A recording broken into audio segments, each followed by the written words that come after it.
اهلا بيكم في مطبخ ياسو. ازيكم يا حبايبي؟ عاملين ايه؟ اخباركم ايه؟ وحشوني كتير كتير من المره اللي فاتت. طبعا بقالي زمان ما سجلتش فيديوهات لضغط بس المدارس وظروف كده صحيه. الحمد لله على كل حال. عايزاكم تشجعوني بلايك واشتراك من فضلكم. وتدعموني كده في قناتي، ان شاء الله تكبر بيكم باذن الله. جايلكم النهارده في فيديو سريع ومكونات بسيطه وعلى قد الايد وموجوده في كل بيت. يلا هنعمل النهارده آم، لحمة بالبصل المكرمل. حلوة حلوة حلوة. يلا نخش على الطريقة. هنجيب شوية زيت هنحطهم في الحلة. نحط اللحمة شوحيها، نحط عليها توابل اللحمة وكمون وفلفل اسود. هنحط معلقة بهار لحمة، معلقة كمون كبيرة كده، معلقة فلفل اسود، وهنقلبها نشوحها لحد ما لونها يتغير خالص وتنزل من ميتها لحد ما توصل لدرجة اللون اللي انا هوريها لكم دلوقتي يا جماعة. تعمليها في البهارات كده عشان تبقى ايه، اخده من الطعم. تمام. هسيبها شويه تتشوح، حركه 5 دقايق كده سبتها لحد ما نزلت ميتها وبقى لونها بني كده زي ما انتوا شايفين. هطلعها بقى من الصوص اللي هي نزلته دوت. اشيلها كلها، اشيل كيلو كمية واحطها على جنب دلوقتي. وجايبه بصل 5 بصلات كبار كده يا جماعه. الكميه اللي تحبيها، هي اصلا معتمده على البصل. هتقومي مقطعاها جوليان او شرايح يعني، وتقومي منزلاها في الصوص دوت. بجد يا جماعة خطيرة خطيرة خطيرة. وهقوم حاطة عليها معلقة سكر. معلقة سكر يا جماعة عشان تتكرمل اهي اللي وريتها لكم دي. تمام. هكرملها لحد ما يبقى البصل يغير لون ويكرمل معايا، وهوريه لكم. هو هنا كان خلاص يعني ايه، خلاص بدأ بقى في ان هو يتكرمل واخد اللون الحلو اللي هو البني ده. بجد يا جماعة اللحمة دي تحفة تحفة تحفة، وممكن تتعمل في طاجن وتدخليها الفرن حسب براحتك. نزلت عليها بكمية اللحمة واديها تقليبة مع البصل.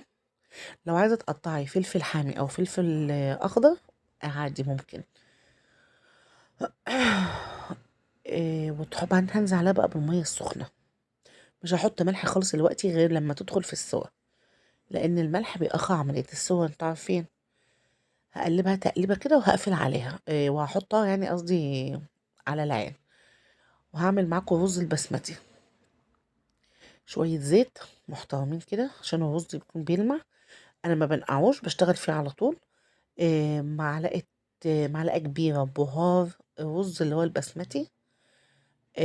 خلطة ماجي تديها طعم حلو قوي قوي قوي وتست عالي، تخليها في حتة تانية بجد. آم، بصوا يا جماعة كمان انا بحط معاها مع الرز كده نص معلقة قرنفل، نص معلقة قرنفل بتاعت الشاي اللي هي الصغيرة.